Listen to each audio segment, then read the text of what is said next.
Hemos comenzado hace unas cuantas semanas atrás unos estudios que los hemos titulado Educación Cristiana. Queremos ser cristianos bien educados. ¿Estamos de acuerdo?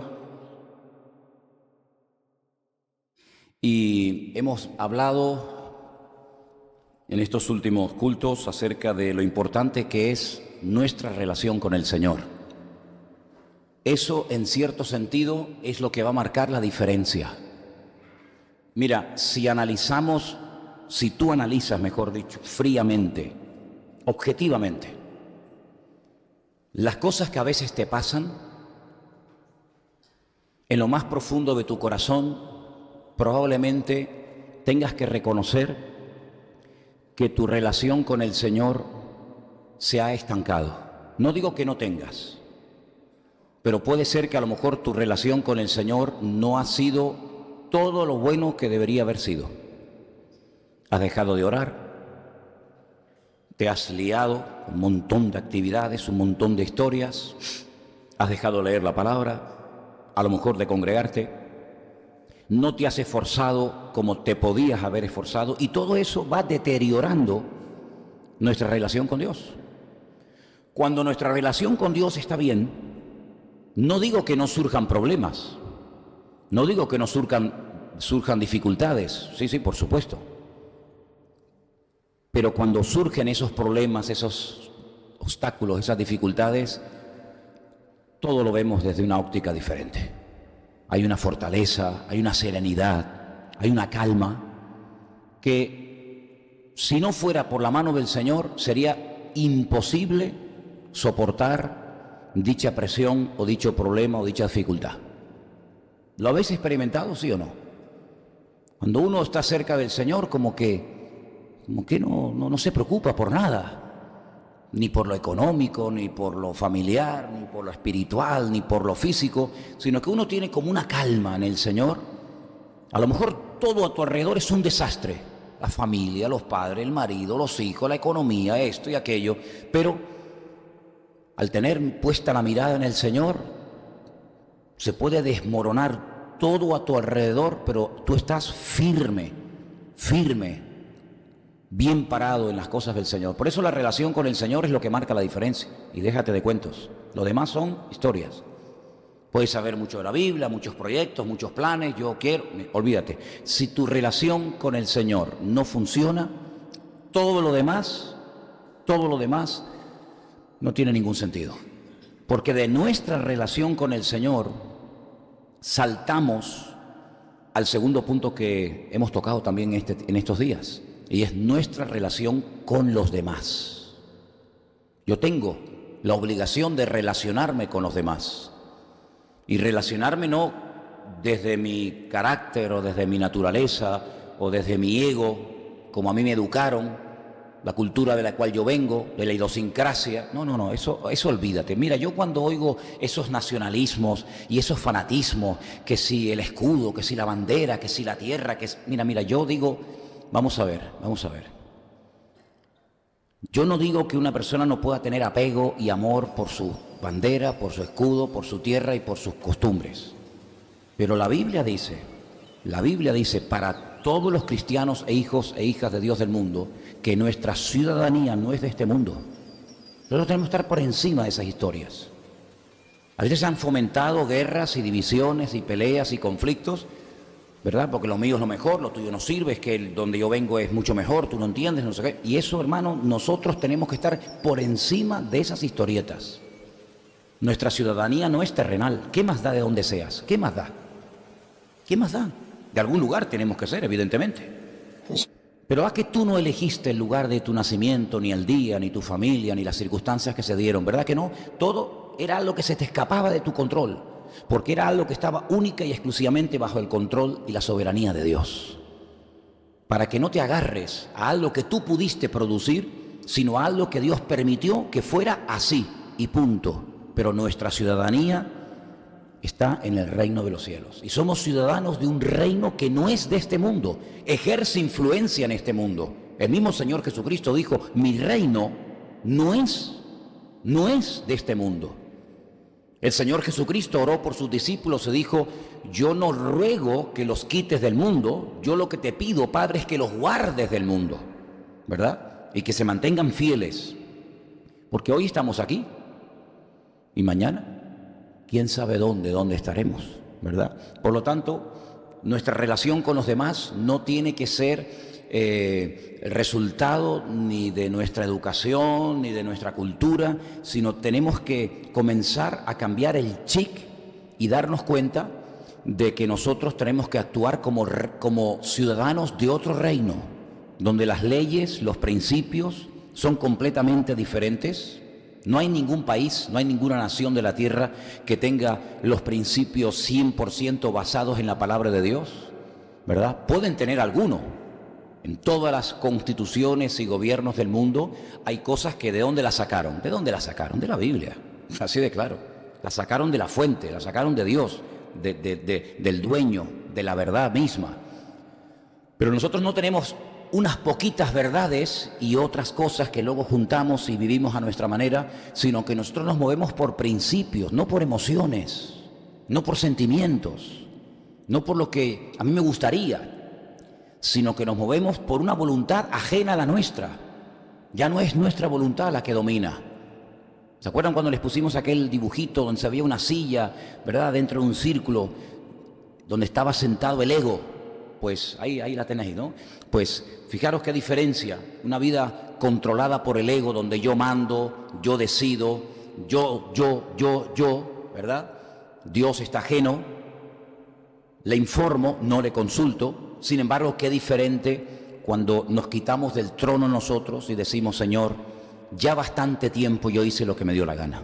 Ya bastante tiempo mi voluntad fue mi capitán, mi dueño, ¿verdad? Y yo creía que yo era el que controlaba, pero sin embargo había una fuerza interior heredada de Adán, que es la carne, de la cual hablamos bastante en su día, y dijimos en uno de los textos que mencionamos que el que se deja mover por la carne no es un hijo de Dios. Así de categórico es la Biblia, así de radical es la palabra. El que se mueve por la carne no ha conocido a Dios, el que practica el pecado no ha conocido a Dios. Sin embargo, Romanos 8, capítulo excelente, titulado Viviendo en el Espíritu, dice que los que son guiados por el Espíritu de Dios, esos son hijos de Dios. Hay una evidencia, hay una forma de reaccionar, de pensar, de comportarnos, de todo completamente diferente, ¿verdad? Pero ahora estamos en la tercera etapa, en la tercera parte de este estudio, que tiene que ver con el conociéndonos a nosotros mismos. Y dijimos el domingo, que fue la primera clase que tuvimos, por decirlo de alguna manera, que según la Biblia, Dios nos creó a todos con espíritu, con alma y con cuerpo. Ya sé que hay 3 elementos que dicen los expertos, los que saben de estas cosas de sociología y psicología, que son las que más influencia ejercen en el ser humano. Es el ambiente en el que nos hemos criado. El ambiente en el que tú te criaste no es el ambiente en el que yo me crié. Seguramente tu ambiente, tu barrio, tu gente era muy diferente al ambiente en el que yo me crié, pero eso ejerce una influencia en el carácter, en la forma de pensar, la forma de vivir, ¿verdad? Luego hay un segundo elemento, que es qué educación recibimos o no recibimos. Porque a veces hay gente que dice: no, es que mi padre me enseñó, es que en mi casa se decía, es que en mi casa se practicaba. Esas enseñanzas, esos consejos, ese ejemplo, bueno o malo, que te dieron tus padres, quieras o no quieras, también en cierto sentido marca. Claro que sí. ¿Cuántas veces hemos oído la expresión de decir: oye, es igualito al padre tú? Igualito, oye, como si lo viera, dicen algunos, ¿no? Como si lo viera. Es igual que la madre, es igual que el abuelo era igualito, ¿sí? Y es que todo eso ejerce influencia. Y luego hay un tercer elemento, aparte del ambiente y la educación, que es la genética. Los genes, amigo. Se han dado casos tremendos de padres que han adoptado niños y resulta que el niño después ha sacado a la luz, ha sacado de su genética cosas de quiénes fueron sus padres, y los padres dicen: pero si yo no lo crié así, si yo le dije que no se hacía así, se hacía asado, amigo, pero vete tú a saber la procedencia, la genética de esta criatura. Por eso muchas veces hay que orar y hay que renunciar y hay que cerrar puertas a ciertas y determinadas cosas que pueden todavía ejercer influencia en nuestra vida. El ambiente, la educación, la cultura, el haberse criado con un padre inexistente, eso marca. El haberse criado con un padre que era un auténtico dictador, eso marca, amigo. El haberse criado con una madre depresiva, eso marca. El haberse criado con una madre marimandona que no dejaba hablar a nadie y era la matriarca del hogar, eso marca, amigo. Todos esos elementos van formando nuestro carácter, independientemente del impulso, de la tendencia que cada uno de nosotros podamos tener. Todos estos elementos que acabo de mencionar ejercen influencia en nosotros, pero ahora en Cristo Jesús. Si quieren podemos hablar de esas tres cosas y nos pegamos aquí años. Pero ahora en Cristo Jesús dice la Biblia que somos nuevas criaturas. Y ahora no puedes decir, no, es que mi padre era así, es que mi madre me pegaba mucho, es que mi padre me abandonó, es que mi familia eran todos alcohólicos, es que mi... No, espera, para. Tú todavía estás en el pasado, hijo. Y la Biblia dice que las cosas viejas pasaron. A partir de nuestro encuentro con Cristo, todo tiene que comenzar como algo nuevo, una página en blanco. No hagas borrones, Comienza a escribir despacito, pero con buena letra. Y ahora lo que tenemos que darnos cuenta y estudiar y ver a la luz de la palabra, ¿qué dice la Biblia sobre la parte humana, la parte material o física? ¿Qué dice la Biblia acerca de la parte del espíritu? ¿Y qué dice la Biblia acerca de la parte del alma? Vimos el domingo, espero que lo hayan recordado o lo recuerden, que el alma también se enferma, que el alma se deprime y que el alma tiene una serie de facultades, la estructura del alma. Claro, uno dice, bueno, ¿y el alma qué es? Más o menos dijimos, ¿no? 10, 12, 14 puntos lo que era el alma, las funciones del alma. Y bueno, el alma, amigo, ejerce una influencia en los seres humanos tremenda, tremenda. Es una palabra que aparece muchísimo en la Biblia. En lo que llamamos vulgarmente Antiguo Testamento y Nuevo Testamento está plagada la Biblia de esta palabra. Esta tarde vamos a ver algunos versículos también muy interesantes sobre este tema. Y dijimos que a veces... una persona puede estar triste, puede estar desanimada, sí, pero constantemente triste no. Eso no es normal, ¿Estuvo algún día triste el Señor? Sí, Él dijo, hoy estoy triste. Pero Cristo no era una persona que se levantaba por la mañana y estaba todo el santo día con una cara larga. ¿Qué te pasa, Señor? Estoy triste. Mañana, al día siguiente, Señor, ¿y hoy estás mejor? No, estoy peor, estoy triste. 3 años con un triste, eso no lo aguanta nadie, ¿verdad?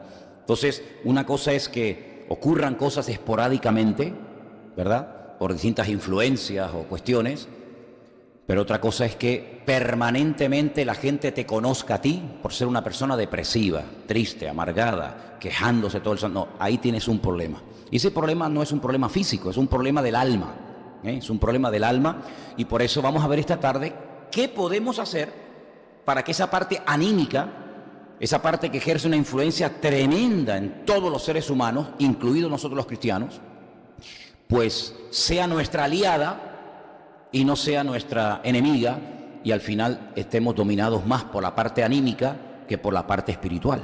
Vamos a leer algunos textos en esta tarde. El primero que vamos a leer lo tenemos en Ezequiel, capítulo 18 de Ezequiel, del 1 en adelante. Vamos a ver este capítulo por la siguiente razón.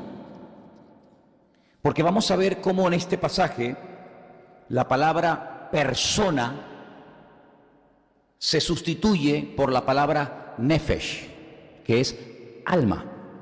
Hemos visto que la palabra nefesh, que generalmente se traduce por alma, tiene otras muchas traducciones, ¿vale?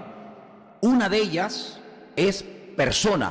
Cuando dijimos el domingo pasado, oye, fui allí y no había ni un alma. ¿Qué quieres decir? Que no había nadie.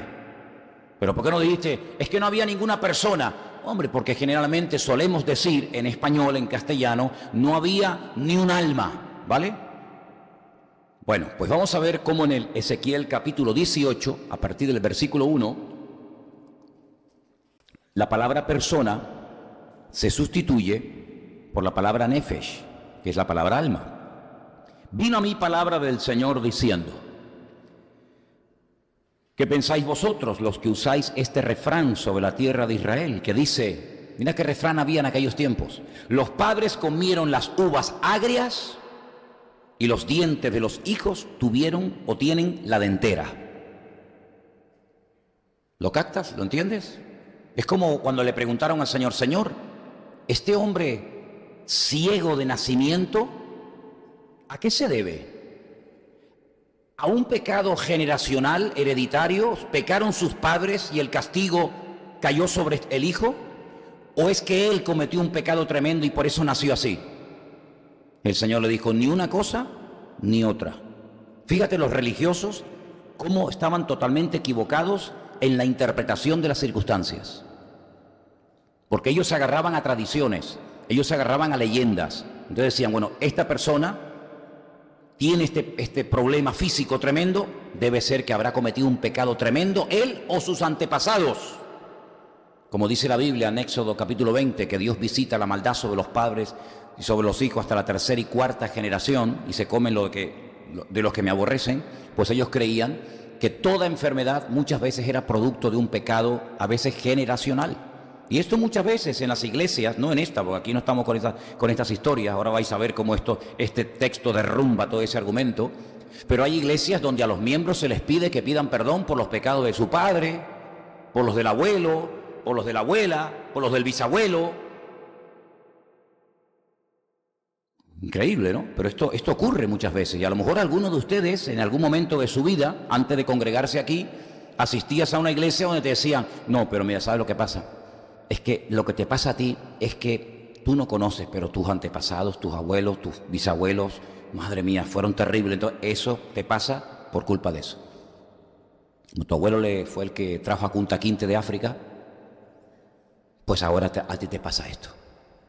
Ya. Y a veces he visto congresos donde se pide perdón por pecados que se hicieron hace 500 años. A mí incluso en Santiago de Chile una vez me hicieron pedir perdón por lo que los españoles hicieron en Latinoamérica. Y en Bolivia, en la ciudad de La Paz, una de las ciudades más altas del mundo. Bueno, por poco me matan, por poco me linchan en una plaza pública, en un mitin político, porque me dijeron públicamente que de dónde era. Y yo dije, de España. Madre, yo nunca he violado a nadie, más que a mi mujer. Yo no he violado a nadie. Increíble, ¿no? Pero, entonces dice, vivo yo, dice el Señor, que nunca más tendréis por qué usar este refrán en Israel. Nunca más. Prohibido. He aquí que todas las almas, ¿te das cuenta? Todas las personas, es lo mismo, son mías. Como el alma del Padre, así el alma del Hijo es mía. Y el alma que pecare, la persona que pecare, esa morirá. Y el hombre que fuere justo e hiciere según derecho y la justicia, que no comiere sobre los montes. El tema de los montes tiene que ver con idolatría. Era en lo alto de los montes donde la gente subía a adorar a los dioses de aquella época. ¿Os acordáis cuando dice la Biblia los lugares altos? Pues es esto, ¿verdad? El que no alzare sus ojos a los ídolos de la casa de Israel, ni violare a la mujer de su prójimo, ni se llegare a mujer menstruosa, ni oprimiera a ninguno, que al deudor devolviere su prenda, que no cometiere robo, y que diere de su pan al hambriento, y cubriere al desnudo con vestido. Fíjate todas las cosas, ¿no? Que no prestare a interés, ni tomare usura, que de la maldad retrajere su mano e hiciere juicio verdadero entre hombre y hombre, en mis ordenanzas caminare y guardare mis decretos para hacer rectamente, este es justo, este vivirá, dice el Eterno, el Señor. ¿Te das cuenta? Cómo la conducta, el comportamiento, las obras, lo que hace, evidencian que por dentro este hombre, según dice el Señor, es justo, ¿vale? Declarado justo por el Señor. Mas, versículo 10, si engendrare hijo ladrón. Tremendo esto, ¿no? Un hombre tan bueno, tan recto, declarado justo por el Señor, dice, si engendrare hijo ladrón, derramador de sangre, o que haga alguna cosa de estas, y que no haga las otras, sino que comiere sobre los montes, violare a la mujer de su prójimo, al pobre y menesteroso oprimiere, cometiere robos, no devolviere la prenda, o alzare sus ojos a los ídolos e hiciere abominación, que presta con interés y toma usura, ¿vivirá éste? Dice, no vivirá. Todas estas abominaciones hizo, de cierto morirá, su sangre será sobre él.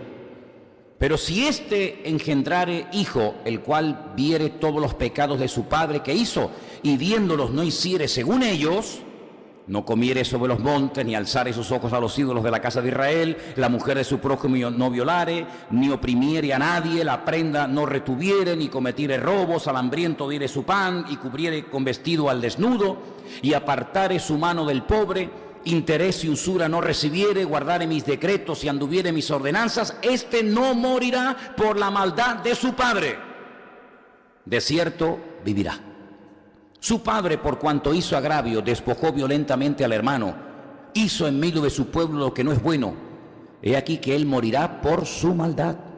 Y si dijereis, ¿por qué el hijo? Mira qué pregunta tan interesante. ¿Por qué el hijo no llevará el pecado de su padre? ¿Y quién responde aquí, hermanos? Y responde el Señor. Y dice, porque el Hijo hizo según el derecho y la justicia. Guardó todos mis estatutos y los cumplió. De cierto vivirá. ¿Cuántos dicen amén? Esto tiene que traer una libertad y un alivio y una paz al alma increíble.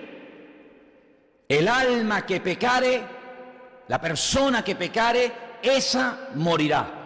El Hijo no llevará el pecado del Padre, ni el Padre llevará el pecado del Hijo. La justicia del justo será sobre él y la impiedad del impío será sobre él. ¿Cuántos dicen amén? Vamos, más claro agua, hermanos, más claro agua. Así que vamos a dejarnos de historias. No, es que yo soy así porque mis padres, mis antepasados, mi abuelo, mi madre, mi tía. Olvídate de eso. Olvídate de eso. En Cristo somos nuevas criaturas. Repito, las cosas viejas pasaron. He aquí, todo es hecho nuevo. Si tú ahora estás así, es porque tú has decidido estar así. Olvídate. No le eches la culpa a un factor externo. Mírate a ti mismo y pregúntate cómo está tu relación con Dios. ¿Aceptas el perdón de Dios? ¿Aceptas que Dios te ha perdonado? ¿Vas de vencedor por la vida o vas de víctima? ¿Vas de cabeza o vas de cola? ¿De qué vas? Por lo tanto, queridos hermanos, vemos en este pasaje que la palabra alma puede perfectamente sustituir por la palabra, se puede sustituir por la palabra persona, o la palabra persona, como es el caso de Ezequiel 18, se ha sustituido por la palabra alma, ¿verdad? Pero hay otro pasaje donde la palabra nefesh no se utiliza o se podía haber utilizado como persona, sino que tiene otra connotación. Yo dije el otro día que hay muchísimas traducciones diferentes del mismo término. La misma palabra es un término, como se llama, polivalente. Lo puedes traducir según el contexto de la historia, ¿vale? Y por eso muchas veces es bueno consultar, ¿verdad?, con otras versiones para ver lo que otras versiones dicen sobre un mismo texto. No es que esta esté correcta y esta esté mal. No. Es que hay muchas formas de decir las cosas. Por ejemplo, hay una Biblia, un ejemplo, un paréntesis, Juan capítulo 3, que habla del nuevo nacimiento, la conversación nocturna que tuvo el Señor Jesucristo con Nicodemo. La versión Reina Valera dice, os es necesario nacer de nuevo. ¿Sí o no? Bueno, pues hay otra versión que dice, os es necesario nacer otra vez. Es lo mismo, ¿no? No dicen algunos, ¿tú cómo te llamas? Y otros dicen, ¿cómo es? ¿Cómo te llamas tú? Pero está preguntando lo mismo, sí, pero es que a veces pone el pronombre delante, a veces el pronombre detrás, pero exactamente igual. Hay muchas formas de decir las cosas. Y los traductores optan por una forma. Lógicamente una Biblia no tiene 50 traducciones dentro de una misma, sino es una traducción. Por eso es bueno consultar otras traducciones, ¿verdad? Otras versiones, ¿verdad? Porque un término se puede traducir de una forma o de otra. Incluso hay términos que en un momento determinado de la historia se podían utilizar, pero que hoy en día ya no se usan. ¿Cuán viejo tú eres? Santiago, ¿cuán viejo tú eres? ¿Qué le estoy preguntando? ¿Cuántos años tienes? Así se preguntaba en castellano antiguo, ¿cuán viejo tú eres? ¿Cuán viejo yo soy si yo no soy viejo? ¿Verdad? Entonces, eso es muy importante saberlo, porque ahora aquí en este pasaje que hemos visto que la palabra persona se sustituye por la palabra alma. Pero ahora vamos a ver otro pasaje en Levítico 17, donde vamos a ver otra traducción diferente de la misma palabra, es el mismo término, nefesh. Pero ahora fijaros cómo aparece. Levítico 17:10. Es un pasaje donde se habla acerca de la prohibición total y absoluta de comer sangre. ¿Vale? Presten atención porque no tiene ningún desperdicio la palabra, al contrario, fijaros. Si cualquier varón de la casa de Israel, Levítico 17:10, o de los extranjeros que moran entre ellos, es que no solamente era para los de Israel, es que también era para los extranjeros. Comiere alguna sangre, yo pondré mi rostro contra la persona que comiere sangre y la cortaré de entre su pueblo. Porque la vida, y esa es la palabra que yo quiero que observes. Yo estaba leyendo hoy en su texto original, en hebreo, y la palabra vida, en el versículo 11, es la palabra nefesh, que en Ezequiel 18 hemos visto que se traduce por alma. Pero aquí, la misma palabra, en vez de poner alma, ponen vida. Pero si te encuentras una versión que dice, porque el alma de la carne en la sangre está, no es ningún error. Es que también se puede traducir así. Pero en esta ocasión, en vez de haber puesto la palabra alma, pusieron la palabra vida. Y no hay ningún problema. No hay ningún error. La vida de la carne en la sangre está. Y yo os la he dado para hacer expiación sobre el altar por vuestras almas. Y la misma sangre hará expiación de la persona. Entonces vemos otro texto donde la misma palabra, en vez de por alma, se traduce por la palabra vida. Pero antes de seguir adelante, hoy mientras preparaba este estudio, me venía a la cabeza un texto que es una belleza, que no tiene tanto que ver con el alma, sino más bien con el espíritu, y lo encontré, y quiero leerlo, sin irnos del tema, quiero leerlo. Eclesiastés, capítulo 3, versículo 11. El nombre original del libro es Coelet. Coelet significa predicador. Yo soy un Coelet, yo soy un predicador, un exponente de la palabra. Entonces, el libro de Eclesiastés, que es un nombre muy raro, Eclesiastés, ¿no? Suena como eclesiástico. El nombre original es el libro del predicador, el libro de Coelet. Y dice en el capítulo 3 de este libro tan interesante, versículo 11, Eclesiastés 3:11, todo lo hizo hermoso en su tiempo. Amén. Claro que sí, vio Dios que era bueno, todo lo que Dios hacía era bueno, no dijo, esto me salió mal, todo era hermoso. Y dice, y ha puesto, ¿qué? Eternidad en el corazón de ellos. Ha puesto eternidad dentro de nosotros. ¿A quién se refiere? ¿Al cuerpo? Nuestro cuerpo no es eterno. Nuestro cuerpo va a tener que sufrir una transformación. La palabra transformación en el griego original es la palabra metamorfosis. La palabra metamorfosis hace referencia, como bien saben ustedes, a la transformación de gusano a mariposa, ¿verdad? Y esa palabra que habla de transformar, pues es la que se emplea a la hora de decir que en un momento determinado, cuando Dios lo crea oportuno, bien si estamos con vida o bien si hemos fallecido y estamos sepultados y muertos, pues experimentaremos una metamorfosis, una transformación. ¿Por qué? Porque este cuerpo de carne, hecho de barro, ¿verdad?, no puede resistir el tiempo. No puede resistir el tiempo. Llega un momento en el que el cuerpo, sí o sí, se deteriora. ¿A qué edad se retiran los atletas y los futbolistas de élite, los que han estado durante años de su vida jugando en las mejores ligas, en los mejores equipos del mundo, saliendo todas las semanas en televisión, en los diarios, en la radio, pues con 30 y pico de años ya prácticamente se retiran. Ahora el famoso corredor que va, este ciclista, ¿cómo se llama? Contador dice que ya su última competición de alto nivel va a ser ahora la Vuelta Ciclista a España, probablemente la gane, no lo sé, y ya se retira. Y tú dices, pero bueno, ¿qué edad tiene este hombre? ¿70 años? ¿80? ¿60? ¿50? No, son gente muy joven. ¿Y cómo es posible que una persona, él mismo se dé cuenta que ya que con 35, 36, 34 años ya no, amigo? Pues si lo nota a los 35, imagínate los 50 o los 60, ¿no? Tú imagínate tú. Saca un señor de 50 años. ¿No habéis visto esos partidos que hacen a veces de leyendas del fútbol? Pero jugadores que fueron estrellas del fútbol y los ponen a jugar en un partido y tú dices, ¿pero esto qué es? Pues si es que cualquier niño de la escuela dominical corre más que ellos. Y claro, hijo, ¿por qué te crees? Pues por eso el Señor dice que nuestro cuerpo va a sufrir una metamorfosis, una transformación para que pueda vivir por la eternidad. Porque este cuerpo evidentemente no va a poder ni vivir por la eternidad, ¿verdad? Y se va a descomponer.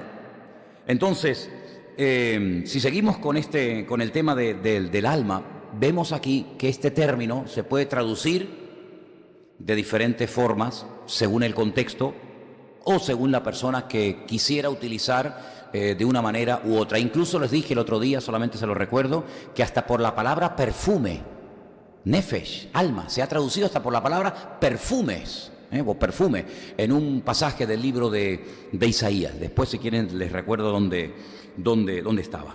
Ahora, según la Biblia, al alma hay que cuidarla, pero no mimarla. Es como los hijos. Hay que cuidarlos y hay que amarlos. Pero como les concedas muchos mimos, al final dice que el niño mimoso o consentido o caprichoso va a terminar avergonzando a su padre, ¿verdad? Entonces, al alma hay que cuidarla, pero cuidado, el alma tiene que ser transformada también. El alma tiene que ser cambiada. Y vamos a ver un salmo precioso, que yo siempre he tenido la sensación cuando he leído este salmo que es como dos en uno. Porque la primera parte del salmo no tiene nada que ver con la segunda parte del salmo. Probablemente en su día fueron dos salmos diferentes y alguien, pum, cogió y los unió. Pero el Salmo 19, que es un salmo muy bonito, hay una parte donde nos dice algo muy interesante acerca del tema del alma. Salmo 19, los versículos del 7 al 9. Repito, Salmo 19, del 7 al 9. Yo tengo subrayada en mi Biblia, no sé si me imagino que desde ahí no lo podéis ver muy bien, pero está subrayado en color amarillo, varias palabras. En el versículo 7 tengo subrayada la palabra ley, que es la palabra Torah. La palabra Torah, más que ley, son instrucciones. Instrucciones que Dios te da para que te manejes en la vida. Tengo subrayada también en el versículo 1 la palabra testimonio, que es la palabra edut. Tengo subrayada la palabra mandamientos, pikudei, la palabra precepto, misbat, la palabra temor, versículo 9, que es la palabra yirat, y también tengo subrayada la palabra juicios, mishpetei. Son diferentes palabras, no son palabras sinónimas. No son, significa lo mismo, pero para no repetir la ley, pues uno dice la ley, el testimonio, los mandamientos, no, son cosas completamente diferentes. Claro, la Torah contiene todo esto, pero Dios actúa de diferentes niveles porque no es lo mismo lo que le mandaba el Señor a Abraham que lo que le mandaba el Señor a otro personaje de la Biblia. Según nuestro nivel de madurez, el Señor te va a tratar, te va a usar y te va a hablar. ¿Lo habéis pillado? Según tu nivel de madurez, el Señor te va a hablar, te va a tratar y te va a guiar. A mí no me guía igual ni me habla a mí igual el Señor que a uno que se acaba de convertir la semana pasada. Faltaría más. Cuando yo era niño, decía Pablo, yo hablaba como niño, pensaba como niño, actuaba como un niño. Mas cuando ya fui hombre, dejé lo que era de niño, ¿verdad? Entonces, según el nivel de madurez, pues así será la forma como Dios te va a pastorear a ti. Dios no pastorea igual a una persona que está dedicada al ministerio a tiempo completo que a una persona que no se quiere comprometer ni quiere renunciar a muchas cosas de su vida. El trato es muy, muy diferente. Incluso hasta las formas como Dios le hablaba, cómo se aparecía con sueños, con visiones, con ángeles, con voz audible a distintos personajes de la Biblia, era muy diferente según su nivel. Hay muchos niveles de profecía en la palabra. Hay profetas que recibían directamente la palabra, así, directamente de Dios, sin intermediarios. Por ejemplo, Moisés, así, de boca a boca. Pero nunca más hubo otro profeta como él. Había otros profetas que recibían sus profecías por visiones o por sueños, pero Dios no les hablaba. Eran profetas, sí, pero, amigo, no comparemos. No comparemos el nivel de unción profética de Ageo con el nivel de unción profética que, por ejemplo, tenía Moisés o cualquier otro personaje de la Escritura. ¿Te das cuenta? Entonces, vemos que en este versículo, en el versículo 7, porque del versículo 7 al versículo 9, hay ahí un estudio muy interesante, porque dice que las instrucciones de Dios son perfectas y lo que hacen, aquí esta versión dice, convierte el alma. Convierte el alma. Yo comencé a buscar otras versiones en español, también por supuesto leí la de hebreo, pero otras versiones, dice otra versión, que la ley del Señor lo que hace es que restaura el alma. Otra versión dice revive el alma. Otra versión dice refresca el alma. Fíjate la cantidad de términos, ¿verdad? Interesante, refresca, revive, restaura. Dice aquí convierte el alma. ¿Qué es lo que hace que el alma cambie en definitiva? ¿Qué es lo que hace que el alma cambie? Las instrucciones de la palabra de Dios. Por eso dirá Pablo, ¿verdad? Que more la palabra de Dios en abundancia en vosotros, en vuestros corazones, en vuestro ser interior. Porque si la palabra abunda en vuestro ser interior, cambiará nuestra forma de hablar, cambiará nuestra forma de pensar, cambiará nuestra forma de vivir. Pero si no estás lleno de la palabra de Dios, ¿de qué estás lleno entonces?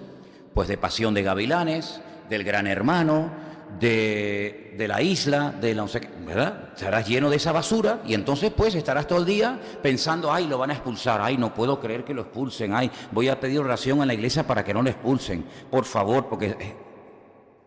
Y entonces estás con tu mente en otras cosas. Pero si tú quieres que tu alma cambie, si tú quieres que tu alma reviva, que tengas refrigerio, pues dice la Biblia, tienes que empaparte de la palabra.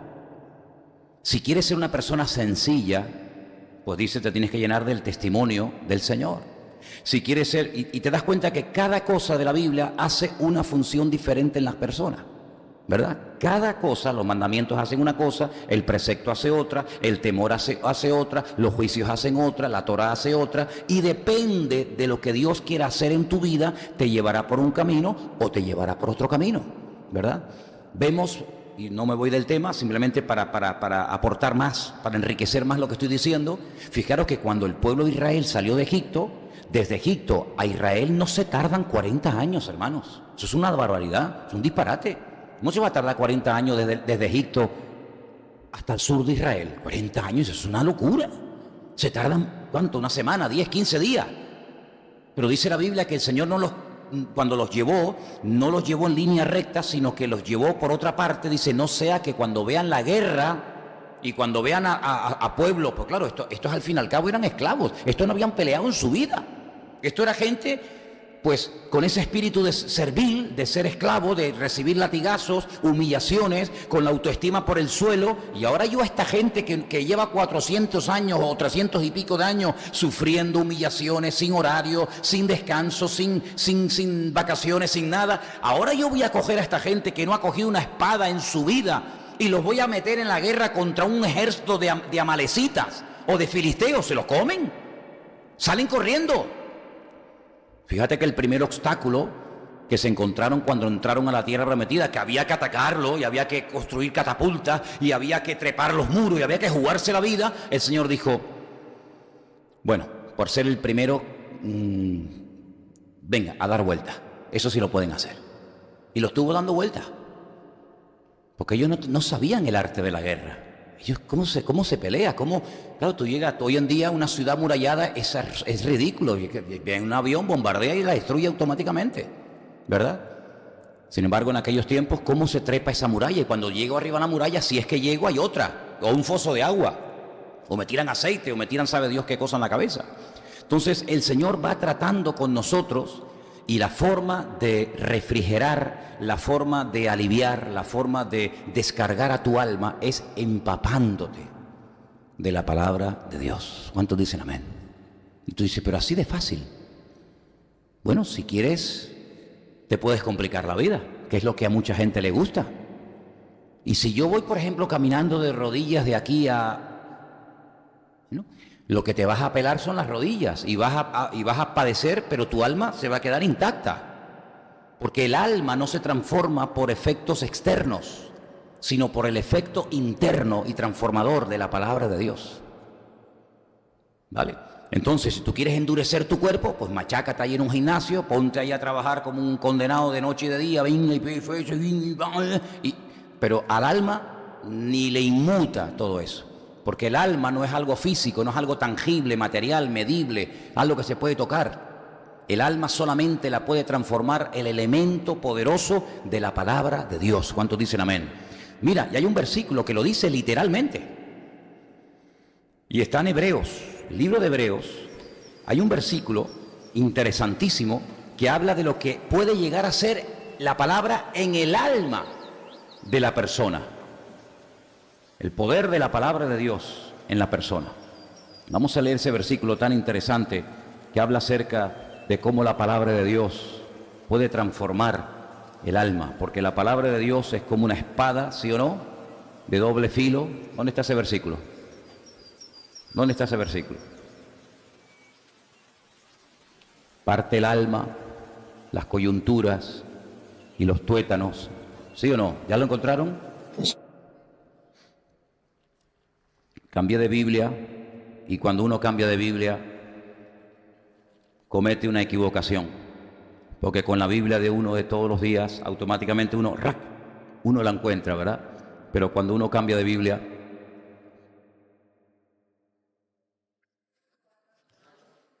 ¿eh? 4:12, ok. La palabra de Dios es viva y eficaz, más cortante que toda espada de 2 filos, penetra hasta partir el alma y el espíritu, las coyunturas y los tuétanos, y discierne los pensamientos y las intenciones del corazón. Y no hay cosa creada que no sea manifiesta en su presencia. Antes bien, todas las cosas están desnudas y abiertas a los ojos de aquel a quien tenemos que dar cuenta. Entonces, primera tarea que tienes a partir de hoy hasta el día que te mueras, o hasta el día que el Señor te lleve a su presencia, empaparte, llenarte de la palabra del Señor. Cuando te levantas, cuando te acuestas, cuando entras, cuando sales, cuando vas de camino, estas te acompañarán todos los días de tu vida. Y si no te apartas ni a derecha ni a izquierda, sino que meditas en la ley del Señor de día y de noche, todo te saldrá bien y harás prosperar tu camino. Si eso es verdad, y yo creo que es verdad, ¿por qué no lo hacemos entonces? ¿Por qué no lo hacemos? ¿Por qué somos tan cabezones? ¿Por qué somos tan testarudos? Cuando dice la Biblia que yo puedo hacer prosperar mi camino. Yo puedo preparar el terreno para que la bendición de Dios venga. ¿Cómo? Con la palabra de Dios. Ella te guardará de todo mal. Hasta a los jóvenes les dice la Biblia, ¿con qué limpiará? ¿Con qué puede el joven limpiar su vida? Con guardar tu palabra. Y si puedes leer este año, antes de que termine, el Salmo 119 entero, te lo recomiendo. Porque es un salmo monográfico sobre el tema, la importancia de la palabra de Dios. Todos los efectos y cambios que puede generar y producir en tu interior la palabra de Dios. Salmo 119, realmente salmo extraordinario. Ahora bien, tenemos que comenzar a utilizar, permítame esa expresión, a utilizar más el espíritu y menos el alma. Porque el alma es la parte sentimental, la parte emotiva, la parte que utiliza los sentidos para no solamente ponerse en contacto con el mundo físico, sino incluso para que reciba toda la atención del mundo. Y el alma, como hemos visto aquí, según el Salmo 19, tiene que ser transformada, tiene que ser sometida. Ella tiene que servirte a ti, no tú servirte, no servirse ella de ti. Podemos tener sentimientos, sí, podemos tener en un momento determinado recuerdos, podemos tener emociones, sí, todo lo que tú quieras, pero nunca pierdas el control. La Biblia dice que Él tiene que convertirse en un culto racional. Romanos capítulo 2. Transformaos por medio de la renovación de vuestro entendimiento para que podáis comprobar la buena, agradable y perfecta voluntad de Dios, porque Él es vuestro culto racional, la razón al servicio de la fe, la ciencia al servicio de la fe, el alma al servicio del creyente, tú siempre como cabeza y todo lo demás sirviéndote a ti y no al revés. Ahora, hay un pasaje en Hebreos 6.1, estamos en el libro de Hebreos, capítulo 6, verso 1, donde dice: por tanto, dejando ya los rudimentos de la doctrina de Cristo, vamos adelante, ¿a dónde? A la perfección. Vamos a la perfección. A la perfección. Es decir, que el Señor quiere que yo llegue a ser perfecto, completo. ¿Sí o no? Sí, sí. ¿Qué dije el domingo pasado? La mediocridad no es de Dios. Los mediocres, los que no quieren aprender más, los que dicen, no, ya con esto ya me conformo, ya, tranquilito. La mediocridad no es de Dios, no es del Señor, ¿verdad? Hay que ir a la perfección. Eso cuesta mucho, tú, claro. Cuesta toda tu vida. A la perfección. ¿Pero la perfección en qué? A lo que tú te dediques. En lo que Dios te haya puesto, en tu terreno. Buscar la perfección, buscar mejorar, buscar nuevos desafíos, ¿verdad? Así de claro.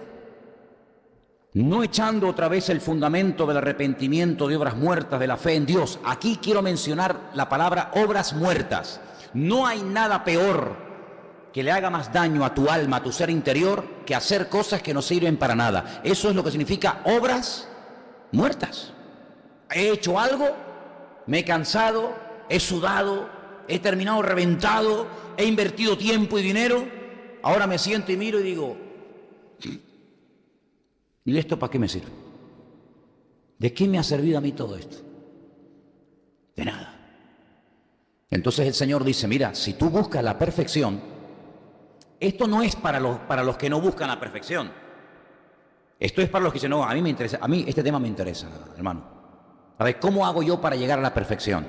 Pues dice aquí muchas cosas, ¿no? Pero una de las que hemos leído es, no echando otra vez. Se ve que ya lo habían hecho. Porque si dicen, no echéis otra vez, es que ya lo habían hecho una vez.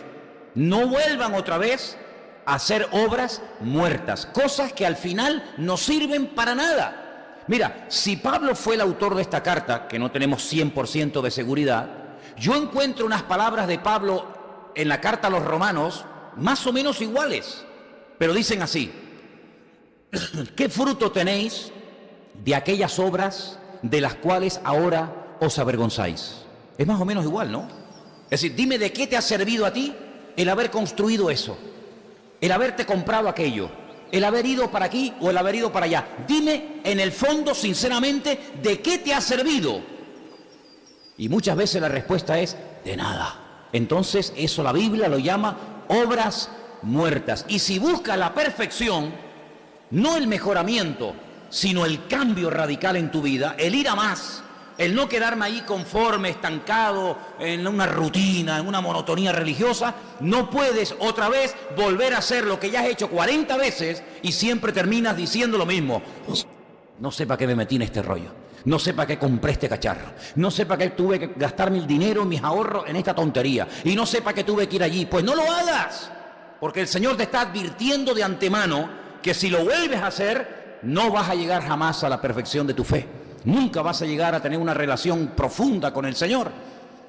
Es decir, si te interesa este tema, Tenemos que reeducar nuestros instintos carnales, tenemos que reorientar los deseos y pasiones bajas de nuestra alma y tenemos que empaparnos de la palabra para que podamos tener la fuerza interior suficiente para decir no cuando antes decías sí, o decir sí cuando antes eras incapaz de decir sí. ¿Te das cuenta? Es todo un trabajo. Mateo 23, Mateo capítulo 23, versículo 4. Vamos a ver qué nos dice este texto en esta noche. Estamos en el primer Evangelio, capítulo 23, versículo 4. 23, 4. Y dice así: porque atan, está hablando acerca de los escribas y fariseos, ¿verdad?, de la época de Jesús, un mensaje durísimo. Y una de las cosas que esta gente hacía, los religiosos, es que atan cargas pesadas y difíciles de llevar y las ponen sobre los hombros de los hombres, pero ellos ni con un dedo quieren moverlas. Y tú dirás, bueno, ¿y qué tiene que ver este versículo con el tema del alma? Porque hay dos frases que me llamaron la atención y quiero utilizarlas: cargas pesadas y la palabra difíciles de llevar. ¿Lo pueden decir conmigo? Cargas pesadas y difíciles de llevar. ¿Estás llevando una carga demasiado pesada que te cuesta muchísimo llevarla? Si la respuesta es sí, eso no te lo ha dado el Señor. No me digas eso, no me digas eso. Que esta carga que estoy llevando, algunos le llaman esta cruz, ¿no es de Dios? No. ¿Y por qué sabes tú que no es de Dios? Porque dice aquí que las cargas que ponen los hombres o nos ponemos nosotros mismos tienen dos características, y una es que son demasiado pesadas y son demasiado difíciles de llevar. Entonces, cuando algo me está robando el sueño, la paz, la salud, la familia, cuando algo me está agobiando que ya no doy más, esa es la señal de que eso no me lo ha dado el Señor. Eso es lo que te estoy diciendo. Pero el Señor pone cargas. El Señor me manda cargas. Claro, pero vamos a ver cómo son las cargas del Señor. Vamos a verlas. Dice la Biblia en Mateo capítulo 11. No te vayas de Mateo, sigue ahí. Mateo capítulo 11. Vamos a leer unos versículos muy interesantes, muy conocidos, y que dicen todo lo contrario a lo que hemos leído. Mateo 11, 28. Venid a mí, todos los que estáis trabajados y cargados, y yo os haré descansar.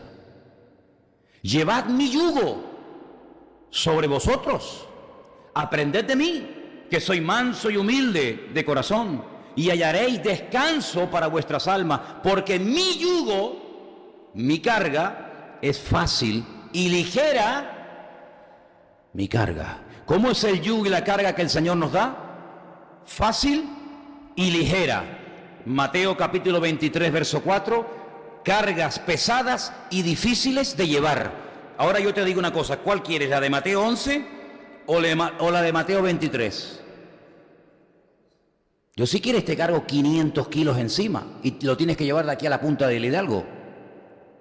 No, es que yo no puedo con esto. Entonces no te lo ha dado el Señor. El Señor no te ha dado esa carga. Porque si el Señor te da una carga, Él te va a ayudar a llevarla.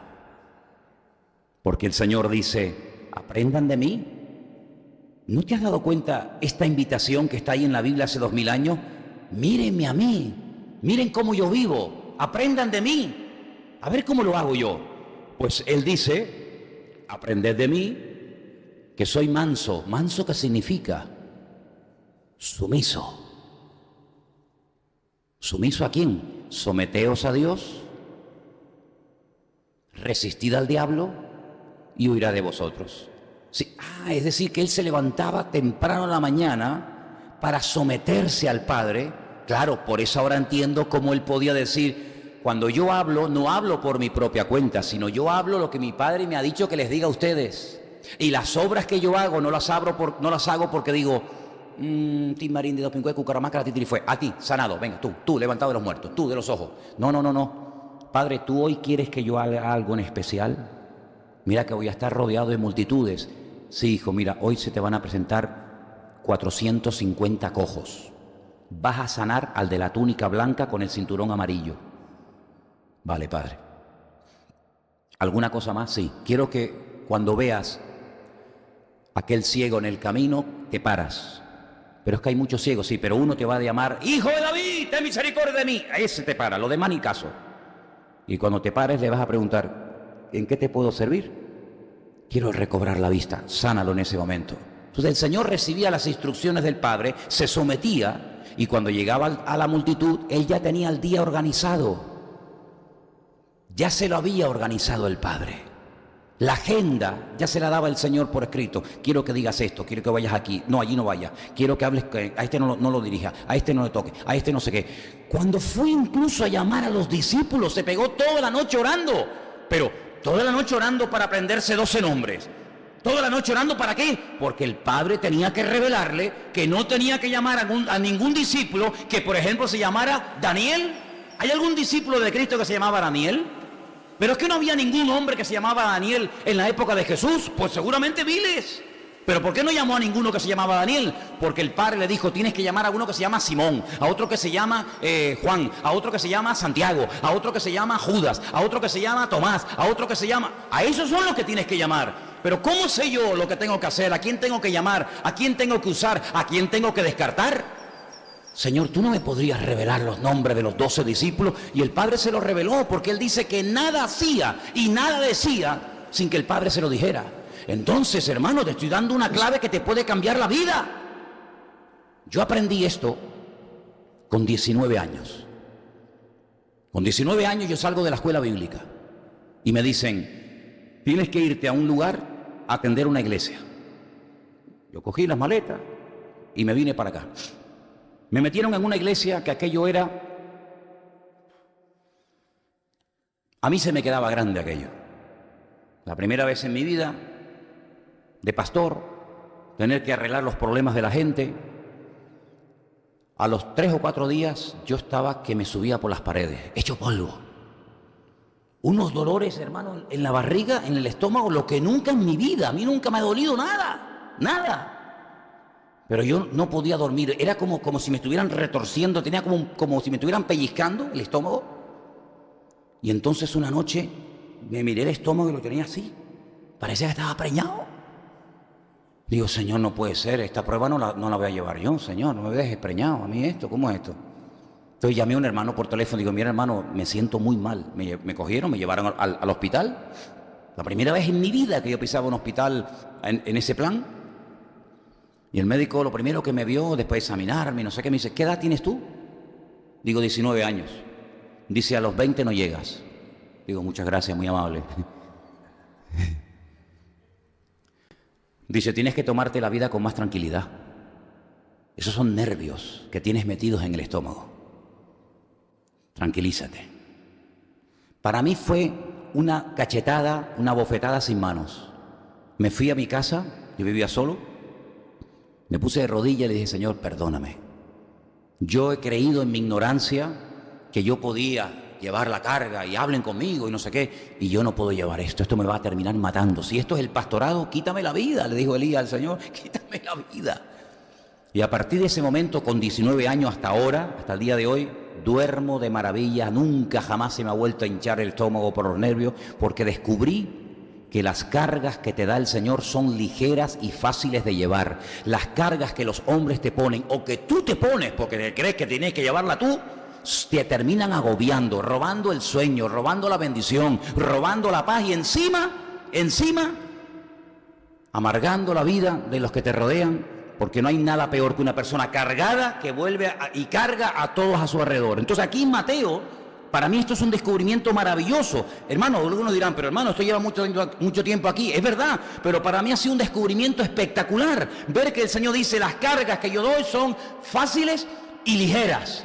Y las cargas que ustedes, los religiosos, le ponen a la gente son difíciles de llevar. Mira qué difíciles y qué pesadas son, que ellos ni con un dedo son capaces de moverlas. Pero se las encasquetan a otro.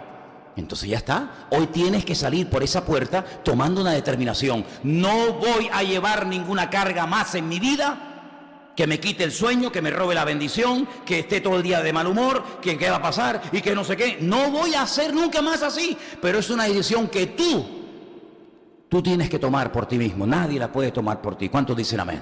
Entonces te estoy enseñando lo que es el alma, para lo que es el alma, y te estoy enseñando cómo ayudar a que el alma, como leímos en el Salmo 19, se refrigere, se renueve, sea reconfortada, sea aliviada y pueda ser conducida adecuadamente, ¿vale?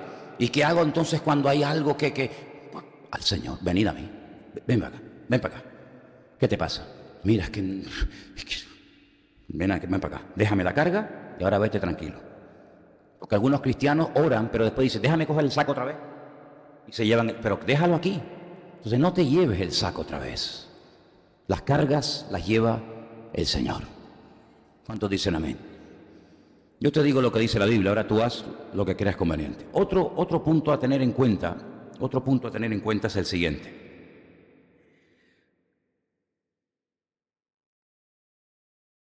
Yo dije el otro día que el alma tiene 5 facultades diferentes. Porque uno dice, bueno, ¿y el alma para qué está puesta en el cuerpo? ¿Qué es solamente la vida? No, espérate, vamos a ver. Estudiando en profundidad este tema, nos damos cuenta de que efectivamente el alma es lo que le da la vida a nuestro cuerpo. En el momento en el que el alma sale de nuestro cuerpo, el cuerpo está muerto. Pero esto no solamente le pasa a los creyentes. Esto a cualquier persona, aunque sea inconverso. En el momento en el que el alma de una persona sale de su cuerpo, automáticamente la existencia se detiene y esa persona entra en un proceso de descomposición, se muere su cuerpo, ¿verdad? Pero aparte de darnos la vida, el alma tenía 5 facultades. ¿Se acuerdan? Yo les dije facultad nutritiva, facultad sensitiva, facultad imaginativa, facultad volutiva y facultad racional. Vamos a analizar. La primera facultad del alma, la nutritiva. ¿Por qué se le llama así? Porque el alma es la que controla las fuerzas causantes de los movimientos, así de claro. Tú te puedes mover y puedes irte a la cocina y prepararte un bocadillo, hacer la comida, porque tu alma está dentro de ti. Luego el alma es la que te impulsa a moverte. El alma es la que te permite, ¿verdad?, reproducirte, comer, crecer, etcétera, etcétera, etcétera. Claro, el alma si solamente es la vida, dice, bueno, pero la vida, yo he venido a darte vida. Yo ya la tengo, en abundancia. En abundancia. El Señor viene y nos ofrece 2 vidas. No se asusten con lo que estoy diciendo. Vida eterna y vida en abundancia. La vida eterna no es para aquí, aunque empieza realmente aquí. El que cree en mí ha pasado de muerte a vida y no verá condenación, ¿verdad? Pero la vida eterna no la vamos a vivir aquí. Y mientras tanto que estemos en el cuerpo, mientras tanto que estemos en la vida, ¿qué vida voy a llevar? La vida que el Señor nos está diciendo que llevemos, vida en abundancia. ¿Qué significa vida en abundancia? ¿Que voy a vivir muchos años? ¿Que voy a tener muchas cosas en abundancia? No. Vida en abundancia significa ni más ni menos calidad de vida. La cantidad es una cosa y la calidad es otra. La cantidad depende de muchos factores. Del cuidado que le des al cuerpo, ya hablaremos en su momento de él, de las horas de descanso que le des a tu cuerpo, en fin, la cantidad de vida depende de muchos factores. El no hacer ciertas cosas prolonga la vida. El hacer ciertas y determinadas cosas corta la vida. Hay gente que muere antes de tiempo. En la Biblia hay gente que murió antes de tiempo. ¿Por qué? Porque hicieron lo incorrecto. Entonces, al hacer lo incorrecto, tú mismo cortas tu vida. El único mandamiento, mira que hay en la Biblia, bueno, en los primeros 5 libros hay 613. Solamente en los primeros 5 libros, sin contar otros. 613 mandamientos. Ninguno, salvo uno, tiene promesa. Dice, honra a tu padre y a tu madre. Número 1, para que te vaya bien, Número 2, para que tus días sean prolongados en la tierra. Ostras, entonces la cantidad de años depende en cierta medida de mi relación con mis padres. Eso dice la Biblia. Eso dice la palabra. Entonces la palabra nos enseña que podemos prolongar o acortar la vida. Claro, hay un máximo que la Biblia dice cuánto es. Y si pasamos ese máximo es por misericordia del Señor. Sabemos que el hombre cada vez, a lo largo de la historia, aunque ahora está repuntando otra vez, el hombre ha ido perdiendo años de vida. Es decir, los primeros hombres vivían 300, 400, 500, hasta 1000 años llegó Matusalén, ¿verdad? Sin embargo, la Biblia dice, bueno, el que llega a tal edad, gloria a Dios, y el que sobrepase esa edad en 10 años más, pues bendito sea el Señor. Pero sabemos perfectamente que hay cosas que pueden acortar o pueden alargar la vida. Hay enfermedades que vienen por consecuencia del pecado, no todas. Ahora bien, Dios nos ha dado a nosotros la capacidad también de poder decidir qué tipo de vida, qué calidad de vida vamos a vivir. Porque usted puede vivir 100 años, tener una vida de mucha cantidad de años, pero como dijo Jacob, ¿os acordáis lo que le dijo Jacob al faraón? Cuando se encuentra el faraón con Jacob en Egipto, le dice el faraón a Jacob, ¿cuántos años tienes? ¿Qué pregunta, no? ¿Cuál fue la respuesta de Jacob? Tengo pocos y malos. Creo que eran 140 y tantos años. Pocos y malos. Yo no me gustaría terminar mis días diciendo mi vida ha sido corta y mala. ¿Te gustaría morir así? A mí no me gustaría vivir una vida llena de líos, de follones. El Señor vino a darnos calidad de vida. Somos nosotros los que muchas veces renunciamos o nos negamos a recibir esa calidad de vida. Porque nosotros tenemos un baremo, tenemos un concepto de la calidad de vida diferente a lo que el Señor considera calidad de vida. ¿Calidad de vida qué es? Un buen coche, una buena casa, una buena mujer, una buena ropa, tener. Entonces, por lo tanto, yo tengo que tener una buena calidad de vida. No me digas. La Biblia llama a personas que acumularon mucho patrimonio, pero descuidaron su parte interior, su alma, necios. Lo que has acumulado al alma no le beneficia, tampoco le perjudica, pero tú te has equivocado. Entonces la calidad de vida es algo completamente diferente, pero es nuestra responsabilidad. Nosotros en cierta medida hay cosas que se nos escapan de las manos. Eso, hermano, eso está más claro que el agua. Pero hay muchas cosas que yo puedo decidir qué pensamientos voy a pensar y qué pensamientos ni siquiera le voy a prestar un minuto de atención. Yo puedo decidir qué tipo de vocabulario voy a utilizar, porque la Biblia dice, cuidado, que hay enfermedades que vienen por la forma de hablar incorrectamente. Cuidado. Hay pecados que vienen por mirar lo ajeno. Hay pecados que vienen por comer ciertos y determinados alimentos prohibidos bíblicamente. Sí, hay un abanico inmenso que puede acortar o puede mejorar nuestra calidad de vida. Y eso está todo escrito en la palabra. La Biblia no solamente son mandamientos para la vida eterna, para estar con Gabriel y Miguel en la gloria, sino es para poder vivir aquí el tiempo que nos resta, pues conforme al diseño que Dios ya desde antes de la fundación del mundo había decidido para mi vida. ¿Cuántos dicen amén? Entonces la insatisfacción es una señal de que tú no estás haciendo la voluntad de Dios. Yo, pero Manolo, entonces, ¿y cuánta gente insatisfecha en el mundo? ¿Millones? ¿Millones? ¿Y cuántos cristianos hay insatisfechos en las iglesias? Miles. También, miles. Cristianos que dicen, bueno, otra vez al culto, vamos. ¿Y cómo está? Bueno, aquí.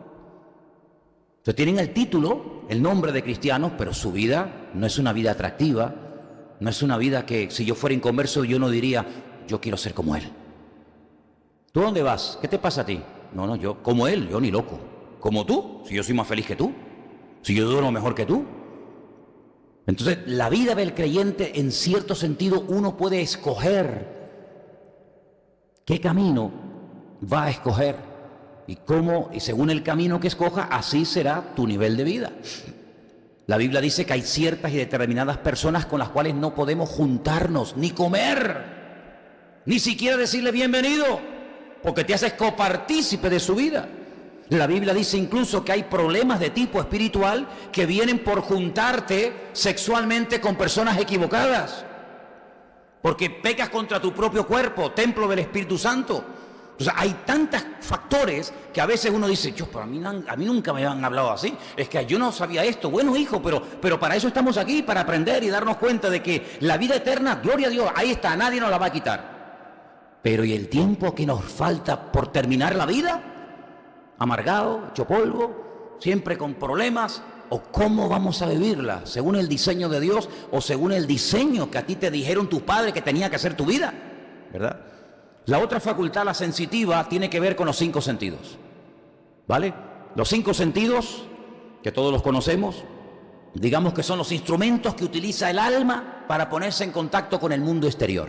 Ni más ni menos. El alma puede llegar a sentir cosas incorrectas porque tú estás abriendo la ventana del ojo para ver cosas incorrectas. Entonces eso llega al alma y el alma comienza a producirte un deterioro, un desequilibrio interno, porque le estás permitiendo que use el sentido de la vista para todo lo contrario. ¿Te das cuenta? Entonces los sentidos tienen que estar al servicio de las cosas de Dios, no al contrario. Pablo dice, mira qué principio más bueno. Dice, así como antes presentabais los miembros de vuestro cuerpo para el mal,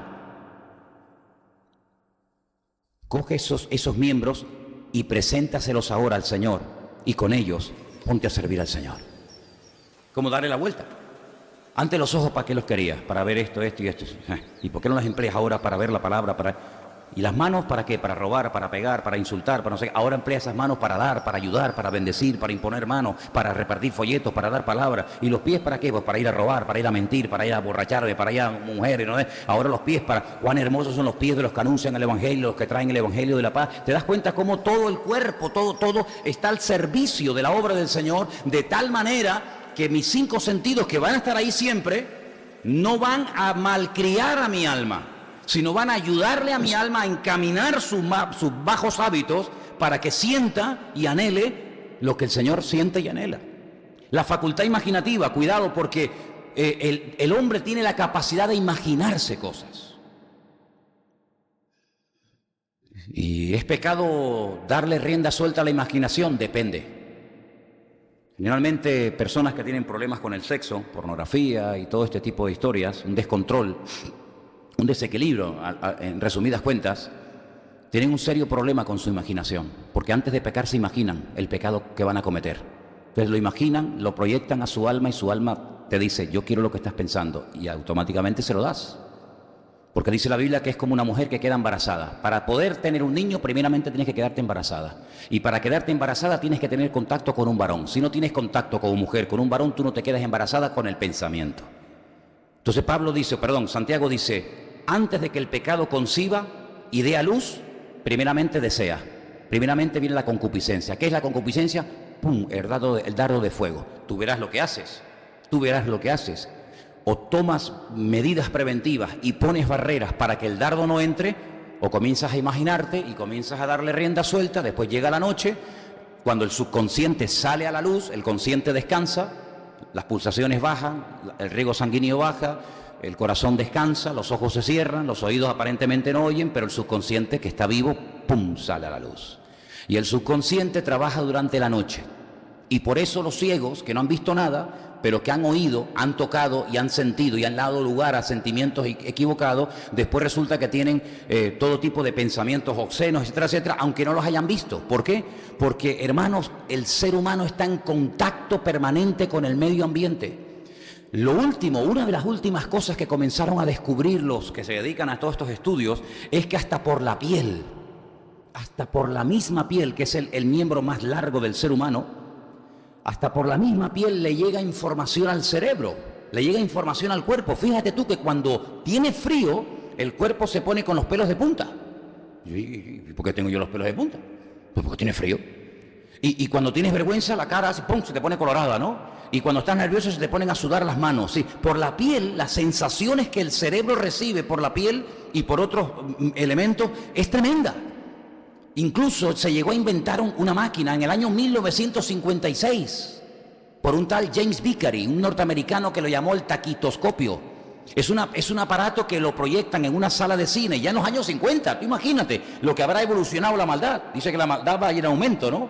Pues proyectaban una imagen en el cine que el ojo no percibía de una forma, digamos, oculta, subliminal, de un producto, de una bebida, de lo que fuera, y cuando la gente salía afuera, un altísimo porcentaje de personas iban y querían y pedían esa cosa, porque su subconsciente había recibido esa información. La música, los olores, tantas y tantas cosas, ¿verdad? Por eso, queridos hermanos, tenemos que tener sumo cuidado, porque desde que tú te levantas y te pones en contacto con esa selva, con esa jungla llamada mundo, tenemos que cubrirnos espiritualmente. Dice, todo vuestro ser. Bueno, será el cuerpo, no, y el espíritu, y el alma, todo vuestro ser, todo. No excluyas nada. Todo vuestro ser, espíritu, alma y cuerpo, lo pone bien claro, sea guardado irreprensible. ¿Y quién tiene la obligación de cuidar de mi cuerpo? Yo, y de mi espíritu yo, y de mi alma yo, y si no lo hago yo, no lo puede hacer nadie. Te pueden dar consejos, te pueden dar remedios, te pueden dar recetas, te pueden dar lo que tú quieras, pero en definitiva el dueño, el que tiene la llave de abrir o cerrar la parte imaginativa, sensitiva, soy yo. Y por eso la palabra de Dios nos enseña que incluso se puede llegar a pecar sin hacer el acto en sí mismo, sino simplemente deseándolo. ¿Por qué yo tengo este deseo? Porque en algún momento de tu vida ese deseo nació, entró y no salió, se quedó ahí dormido, se quedó ahí sentado. Como el polizón que entra en un barco y el tipo navega un montón de horas por alta mar, nadie se ha enterado, pero hay un momento en el que dice, oye, ¿tú qué haces aquí? El pasaje no lo tiene, este es un polizón. ¿Cuántos polizones se han metido en nuestra alma? ¿Cuántos polizones se han metido en nuestra mente a lo largo de la vida por lo que hemos visto, por lo que hemos oído, por los lugares que hemos estado, por lo que hemos tocado, por lo que hemos visto, por lo que hemos olido, por lo que hemos sentido, etcétera, etcétera, etcétera? Y resulta que ahora nos encontramos en Cristo y decimos, Señor, y yo con todos estos enanos y con todos estos polizones, ¿ahora qué hago? ¿No van a querer salir? ¿No van a querer salir? Pero van a tener que salir uno a uno si hacemos y acatamos lo que el Señor nos dice, porque dice la Biblia que la victoria está garantizada, pero el trabajo para obtener la victoria la tengo que hacer yo. ¿Cuántos dicen amén? Después dice esta parte imaginativa, pues hay algo muy peligroso, y es no confundir lo real con lo irreal. Yo voy a detenerme aquí porque hay dos facultades más, como es la evolutiva y la racional, que la vamos a ver el próximo día, pero quiero solamente que pienses en esto. Hay gente que vive, dicen vulgarmente por ahí los chicos, en el mundo de Yuppie, ¿no? En una irrealidad, viven como en una burbuja. Y saben, muchas veces, a veces los padres, somos los que, sin querer, ayudamos a nuestros hijos a que vivan en un mundo totalmente irreal, tratando de superprotegerlos, creyéndonos que durante toda la vida, aunque tengan 20, 25, 30 o 40 años, siempre será el niño y la niña. Y no nos damos cuenta de que a veces hay un cordón umbilical que se cortó, pero hay otro que sigue conectado. Y es el cordón umbilical de ese sentimiento equivocado y distorsionado de pensar que yo soy como ese papá y esa mamá que tiene que cubrir al niño y que ya comiste. ¿Y qué comiste? Si no comió, que no coma. ¿No te gusta el pescadito? ¿Te hago otra cosita? ¿Huevito frito? No. ¿Una chuletita? ¿Una arepita? Que no coma, que se vaya a la cama sin comer, hombre. No, el niño. Mira, ¿no me llamaste? No, que llamé esta mañana a las 9 de la mañana. No, pero es que ya son las 10 menos cuarto y no me has vuelto a llamar. Una superprotección, y eso atrofia, eso impide el crecimiento de la persona. En vez de ser personas autónomas, dependientes del Señor, resulta que nosotros ocupamos el lugar del Señor. Y a veces hay chicos que tienen una inseguridad tan grande, pero tan grande, que son incapaces de volver a casa estando en el sur, porque como son las 10 de la noche, ay, me va a pasar algo. ¿Qué te va a pasar? ¿Qué te va a pasar? Si el Señor es mi luz y mi salvación. Y aunque ande en un valle de sombra y de muerte, quiere decir que tú me vas a permitir conocer el valle de sombra y de muerte, porque si no, ¿cómo sé yo que tú estás conmigo en el valle de sombra y de muerte? Pero a veces nosotros no queremos que anden por valle de sombra y de muerte. A veces nosotros no queremos que pasen por Getsemaní. A veces nosotros no queremos que pasen por la cruz. A veces no y estamos impidiéndole el crecimiento. Porque, hermano, el sufrimiento, el error, la caída, el tropiezo forma parte del proceso de crecimiento de la persona. Ay, si nosotros le enseñáramos a nuestros hijos que al primero que tienen que llamar y acudir es al Señor. Qué diferente sería la vida de muchos de ellos, ¿verdad? Qué diferente sería si lo primero que tienes que hacer cuando tengas un problema, cuando te pase algo con el coche, cuando te pase algo con el colegio, es llamar al Señor. Y seguramente si te acostumbras primeramente a invocar el nombre del Señor, desde la angustia invoqué al Eterno y Él me oyó y me respondió, seguramente no me hubieras tenido que llamar a mí. Pero muchas veces nosotros sin querer queremos ocupar ese lugar. Y nos equivocamos, porque nosotros hemos llegado hasta donde hemos llegado, y como hemos llegado, porque todo lo que nos pasó a lo largo de la vida produjo este tipo de personas. Y hay un refrán que dice la gente, es que yo no quiero que mis hijos sufran lo que yo sufrí. Pues tú no te das cuenta que si tú no hubieras sufrido y pasado lo que tú has pasado, tú no serías el hombre y la mujer que eres hoy en día. Serías otro mequetrefe. Otro mequetrefe. Pero tú te has curtido porque has pasado por una serie de dificultades y tú quieres que la gente llegue a la gloria sin pasar por la cruz. Y no hay gloria sin cruz. Así que vamos a pedirle al Señor en esta noche que Él nos siga ayudando, que Él nos siga formando, porque aún no hemos llegado a la parte del espíritu. Estamos con el tema del alma, que somos nosotros mismos. Tú sabes que el mayor problema que tú tienes eres tú. El mayor problema que tú tienes eres tú mismo. Por eso Pablo dice, yo golpeo mi cuerpo, y ahí hay mal interpretado sus palabras, ¿no? Yo golpeo mi cuerpo, no sea que siendo yo heraldo de otros, venga yo a ser descalificado en mi propia carrera personal, ¿no? Cierra tus ojos ahí donde estás, vamos a orar al Señor. Y hay mucho material, ya les dije el primer día, hay muchas cosas. Y queremos pedirte ayuda, Señor, y sabiduría para ir descubriendo todas estas maravillas de tu palabra y aplicándolas a nuestra vida. Ayúdanos, Señor, a estar atentos, a aprovechar las oportunidades y las ocasiones que se nos presentan para servirte y para prepararnos en la vida mejor. Fórmanos tú, Señor, y que podamos llevar el alma a los pies de Cristo para que te sirva y te honre, como también todo nuestro ser tiene que hacerlo. En el nombre bendito de Jesús. Amén.